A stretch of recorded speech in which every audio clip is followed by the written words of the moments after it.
So John Wesley gave the early Methodists 3 general rules. They weren't complicated, they were simple. They were easy so that people would be able to remember them and follow them. Do no harm, do good, and stay in love with God. Now, Wesley didn't come up with these by himself. These rules were based on guiding principles and commandments that God had given to us.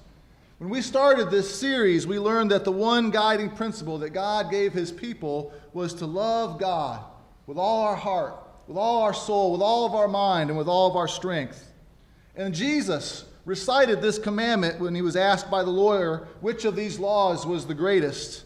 And he added, and the second is like it, to love your neighbor as yourself. All the law and the prophets hang on these 2 commandments. Jesus was saying that staying in love with God couldn't just be expressed in our words to God or even our attitudes or our feelings toward God. Love for God has to be lived out in our relationship with one another in very real and tangible ways. Love for God has to be turned into loving actions towards others. The disciple John understood this. And years later, as he was writing to the church, he said this in 1 John chapter 4, verses 20 and 21. He said, "Whoever claims to love God, yet hates his brother or sister, is a liar. For whoever does not love their brother and sister whom they have seen cannot love God whom they have not seen. And he has given us this command: anyone who loves God must also love their brother and sister." So to love God means that we love our brothers and sisters. But then John makes it clear that loving our brothers and sisters also means reaching out to help them, to make a difference in their lives. Look at 1 John chapter 3, verses 16 and 17. This is how we know what love is. Jesus Christ laid down his life for us, and we ought to lay down our lives for our brothers and sisters. If anyone has material possessions and sees a brother and sister in need and has no pity on them, how can the love of God be in that person? So to love God means that we love others, and loving others means that we reach out to help them in real ways. And all of this forms the foundation of John Wesley's general rule: do good. It's not enough for us to simply do no harm. We have to be proactive. We need to take God's love for us to the next level and use that love to help others. So doing good is putting God's love into action. Matthew chapter 7, verse 12 is most often referred to as the golden rule. It's probably the most famous of Jesus' sayings. Believers and unbelievers both know this rule, and they quote it often. The problem is we fail to live it. In verse 7 through 11, we learn that God does good things for those who come to him in prayer. And then here in verse 12, Jesus is saying, since God has been so good to us, to you in the past, we need to extend that same goodness to the people in our lives. Therefore, in everything, do to others what you would have them do unto you. See, our goodness isn't in response to the world, but a response to the grace of God that we have received. One of the things that I love so much about our church is the love that I see expressed so often.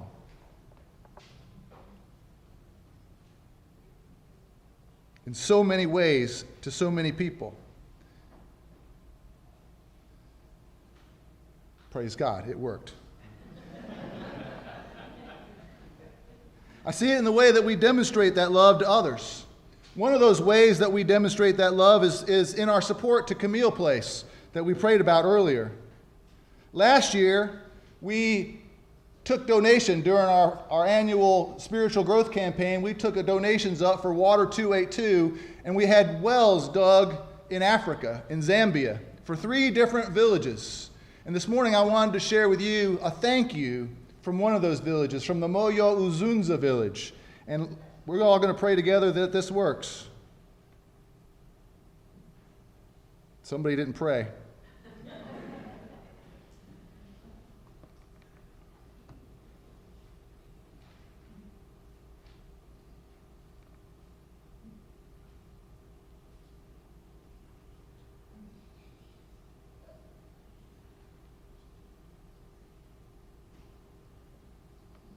I knew it was going to do this. I practiced it and practiced it and practiced it. Didn't I, Danny? Danny saw me in here working on it this morning. I also told you the Lord can handle the Wi-Fi. He can. You can't, but he can. We can sing Kumbaya. It's all right, brother. Oh well. We will show it. I'll just show it in the beginning next time instead of trying to make it part of my sermon, instead of trying to be fancy. Your giving has made a difference in the lives of those in Africa. Your giving has made and is making a difference in the lives of those that will be at Camille Place. But the problem is we have to be careful not to rest on our laurels. We need to be careful not to say, oh, look at all the good things we've done. Church, there are plenty of good things yet to be done that we need to do, that God is calling us to do. And loving others means more than just giving financially. I mean, I think financial giving is important. But notice that Jesus says, in everything, do unto others. That means that in every conceivable circumstance of our life, we should treat people the way we would want to be treated. And it may surprise you to learn, you're always looking along with me, aren't you? That this wasn't an entirely new concept to Jesus' audience. There was a famous story of a man who wanted to become a proselyte. He wanted to become a Jew, and he went to a famous teacher, Hillel, and he asked him to teach him the whole law while standing on one foot. Hillel responded, whatever is hateful to you, do not do to another. The book of Tobit in the Apocrypha teaches that what thou thyself hatest, do to no man. That same sentiment can also be found in the teachings of the Greeks and to the Romans. It can even be found in some of Confucius' sayings. But in every case, the emphasis is negative. Do not do. Hillel's teaching in the book of Tobit would certainly have been familiar to Jesus' audience. It was the kind of thing that every Jew would say. It would be like a popular saying today. And so Jesus takes a familiar saying and he turns it around and he puts it in a positive way.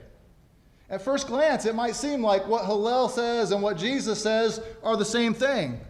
But in fact, there's a huge psychological difference between do not do to others what you don't want them to do to you and do to others what you would have them do unto you. I want you to catch the difference. There's a definite difference in Jesus' statement. He's not just saying refrain from doing things to others, but he's saying do them to others as you would have them do unto you. The New American Standard Bible says that we should treat people the same way you want them to treat you. Margaret Sangster captures the difference between the positive and the negative treatments of the Golden Rule in her poem called The Sin of Omission. It isn't the thing you do, dear, it's the thing you leave undone that gives you a bit of heartache at the setting of the sun. The tender word forgotten, the letter you did not write, the flowers you did not send, dear, are the haunting ghosts at night. The stone you might have lifted out of a brother's way, the bit of heartsome counsel you were too hurried to say.